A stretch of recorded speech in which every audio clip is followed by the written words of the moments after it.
Hi, I'm Andy Miocza and you are watching A News. Here are the headlines. Russia detains Uzbek man over general's killing in Moscow. UN's envoy says inclusive transition is key to rebuilding Syria. Justin Trudeau faces calls to step down after finance minister resigns. Thank you for tuning in. A 29-year-old Uzbekistan national has been detained over the killing of Russia's Nuclear Protection Forces general and his assistant in Moscow. Russian security services say the man was hired by Ukrainian intelligence. Russian Foreign Affairs Ministry says Moscow plans to address the assassination of Igor Kirillov at the United Nations Security Council. The Investigative Committee and the Ministry of Internal Affairs have confirmed the arrest of a suspect linked to the explosion on Ryazansky Prospect in Moscow, which resulted in the deaths of Lieutenant General Igor Kirillov and his assistant. The Federal Security Service reports that the suspect confessed during interrogation to being recruited by Ukrainian intelligence services. He was directed to Moscow, where he received and planted a powerful improvised explosive device on an electric scooter near Kirillov's residence. To monitor the target, he rented a car equipped with a camera that transmitted live footage to organizers in Dnipro, Ukraine. The device was remotely detonated when Kirillov and his assistant exited the building. For this crime, the executor was guaranteed a cash reward of $100,000 and residency in one of the European countries. Other persons involved in the organization of this crime are being identified. The suspect was apprehended less than 24 hours later in the village of Chernoy, Balashikha district, Moscow region, after a coordinated effort by the FSB, Ministry of Internal Affairs, and the Investigative Committee. He remains in custody as the investigation continues. The Ministry of Internal Affairs of Uzbekistan has stated it has no information about the detained individual. Meanwhile, Russia plans to address the assassination of Lieutenant General Igor Kirillov at a United Nations Security Council. The move follows allegations that Ukraine orchestrated the attack, which Moscow has described as a terrorist act.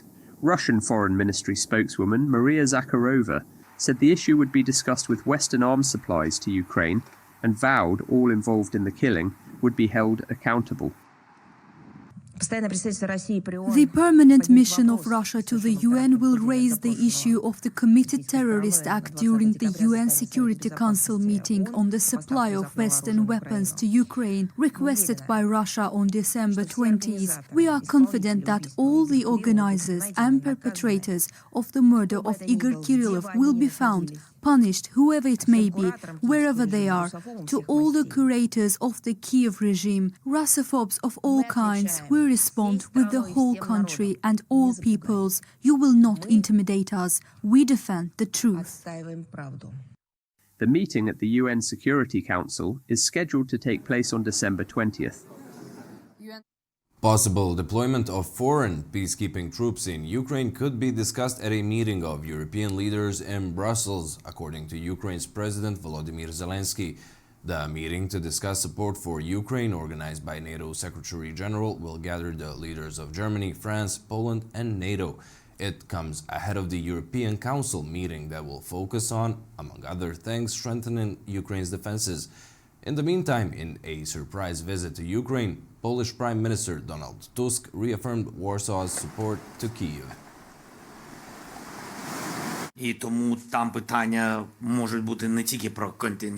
There could be questions not only about the foreign contingent, but also questions that Ukraine will raise. This includes our long-range strike capabilities, major investments in our Ukrainian weapons production to strengthen our armed forces.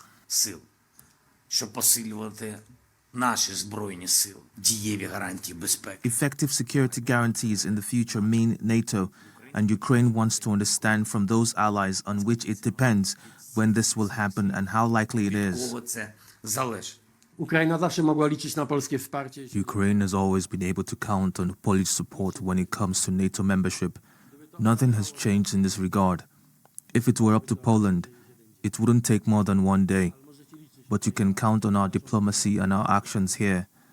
We will do everything we can to make the prospect of NATO membership for Ukraine ever closer. We are aware it's not an easy path. United Nations Special Envoy for Syria, Geir Pedersen, said that progress towards an inclusive political transition in Syria is needed for getting the economic support the country urgently needs. Speaking to the UN's Security Council, he noted that reconstruction efforts and sanctions relief are essential.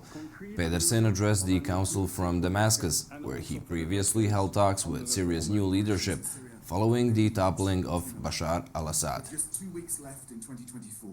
Concrete movement on an inclusive political transition will be key in ensuring Syria receives the economic support it needs. There is clear international willingness to engage. The needs are immense and could only be addressed with broad support, including a smooth end to sanctions, appropriate action on designations too, and full reconstruction. A senior UN official called on world powers and Iran to restore a 2015 deal that lifted sanctions on Tehran in return for restrictions on its nuclear program. The deal collapsed in 2018 when the US President Donald Trump unilaterally withdrew. Iran then began moving away from its nuclear-related commitments under the deal. European and Iranian diplomats met last month for nuclear talks before Trump takes office again.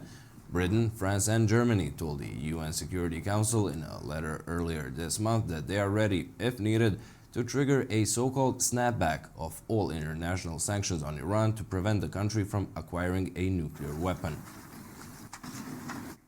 The death toll following a 7.4 magnitude earthquake in Vanuatu has reached 14, and officials expect the number to rise. Hundreds of people were injured and hospitals overwhelmed. The earthquake in Vanuatu's capital, Port Vila, has left over 200 people injured. The National Disaster Management Office has confirmed that an estimated 116,000 people, about 1/3 of the country's population, have been affected by the disaster. Rescue operations are underway as authorities work to locate those still trapped under the rubble, especially in the most heavily damaged areas. There are 14 confirmed dead. That number is expected to climb, and we have over 200 casualties that have gone through the Vila Central Hospital and the Vanuatu Mobile Force Barracks Hospital so far. Hospitals in Port Vila are overwhelmed by the influx of casualties. Emergency departments are working around the clock to treat the injured. With critical medical resources stretched thin, the government has declared a state of emergency and imposed a curfew in the worst-hit areas. The government has declared 5 days of state of emergency. UNICEF, we are working with the government to look at many issues related to children. So, for instance, just after the earthquake, we were at the hospital assisting in providing first aid kits, tents also because the hospital has been damaged and the structure is questionable. People don't want to go inside. Alongside the medical response, UNICEF is focused on addressing the urgent need for clean water. It's separated in the middle there. In business news, Nissan entered preliminary merger talks with Honda to strengthen its competitive position in the electric vehicle market. Japanese media report that the long-term plan also involves Mitsubishi. Honda and Nissan are considering operating under a holding company and will soon sign a memorandum of understanding, the Nikkei reported. Their respective stakes in the new entity as well as other details will be decided later, and they also look to eventually bring Mitsubishi Motors on as a holding company, the paper said. The Financial Times reported that the exploratory talks about the merger were at an early stage. There are, however, concerns about a possible political backlash since a merger could result in significant job cuts. Any merger would face significant U.S. scrutiny, and President-elect Donald Trump has vowed to take a hard line on important vehicles, including threatening 25% tariffs on vehicles shipped from Canada and Mexico. He could seek concessions from Honda and Nissan to approve any deal, auto industry officials said. Honda and Nissan both produce cars in Mexico for export to the United States. Honda and Nissan would also have to work out how to integrate their different corporate cultures if they proceed with a merger, analysts said. Over in the United States, Luigi Manon was indicted by New York prosecutors over the killing of United Health CEO Brian Thompson. He faces 11 charges, including first-degree murder and murder as an act of terrorism. Luigi Manon, accused of killing United Health Group CEO Brian Thompson on a Manhattan street earlier this month, has been indicted by New York prosecutors. The indictment alleges that Mangione killed Thompson with the intent to influence the policy of a government entity through intimidation and coercion. Our work will never be able to undo the fact that a life was lost. We are here to announce that Luigi Manon, the defendant, is charged with 1 count of murder in the first degree and 2 counts of murder in the second degree, including 1 count of murder in the second degree as an act of terrorism. Mangione's attorney, Karen Friedman Agnifilo, declined to comment on the charges. Ivy League-educated Mangione was charged with murder on December 9th for killing Thompson outside a Manhattan hotel. He was apprehended after a 5-day manhunt following the incident. Mangione is currently being held in Pennsylvania on firearms-related charges. Bragg stated that Mangione might choose to waive his extradition rights. A hearing on Mangione's extradition is scheduled for Friday in Pennsylvania. Friends and social media posts indicate that Mangione suffered from chronic back pain, though it remains unclear whether his health condition is related to the shooting. Mangione has been praised in certain circles, with thousands of dollars donated online for his legal defense. Canada's Prime Minister Justin Trudeau is under increasing pressure to step down following the sudden resignation of Finance Minister Chrystia Freeland over a policy clash. The falling out with a former ally is one of the biggest challenges for Trudeau during his 9 years in power. In Tuesday's final question period before a month-long winter break, Canada's House of Commons erupted with tension. The Prime Minister Justin Trudeau's political opponents criticised the absent Prime Minister for the recent turmoil. They also condemned him for the year's $62 billion budget deficit. The finance minister resigns, the prime minister hides all day and then has to beg his MPs not to fire him. But the worst news, buried underneath it all, was a devastating gut punch to Canadian taxpayers. A $62 billion deficit smashing through the already insane $40 billion guardrail. Canada is a serious G7 NATO partner staring down the threat of 25% tariffs. We deserve a strong leader with a new mandate. His administration, Justin Trudeau appointed Dominic LeBlanc, a close ally and former public safety minister, as the new finance minister. LeBlanc wasted no time defending the government's actions. That our government is very proud of the fall economic statement that we made public yesterday.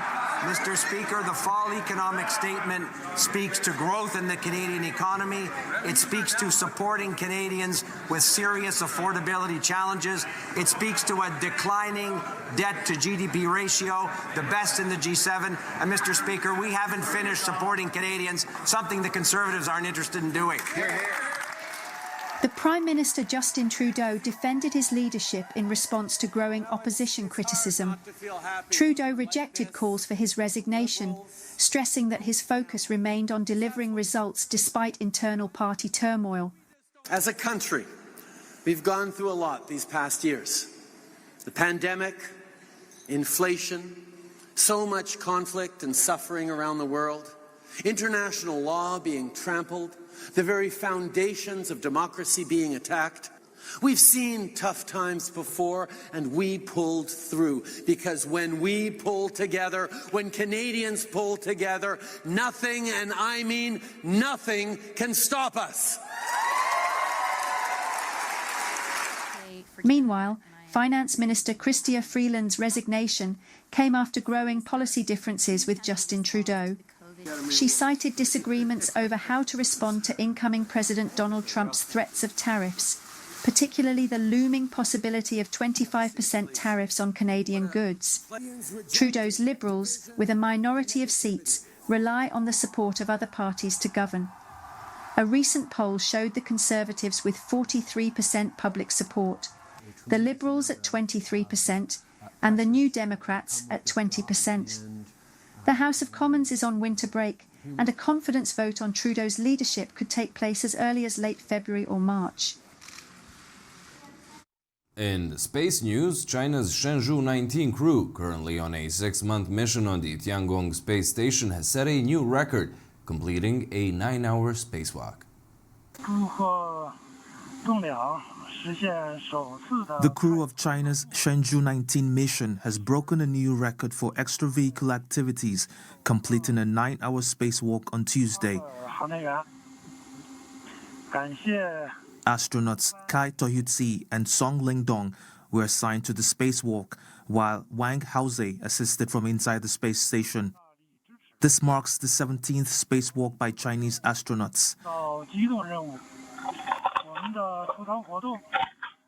Before closing the hatch, the crew thanked the ground team for their support during the mission. The leader praised the team and expressed confidence in future spacewalks, while others reflected on the importance of manned spaceflight and congratulated fellow astronauts for their successful mission. The Shenzhou 19 mission, launched in October, continues its 6-month stay aboard China's space station. That's all from us for now. Thank you for tuning in and keep watching A News.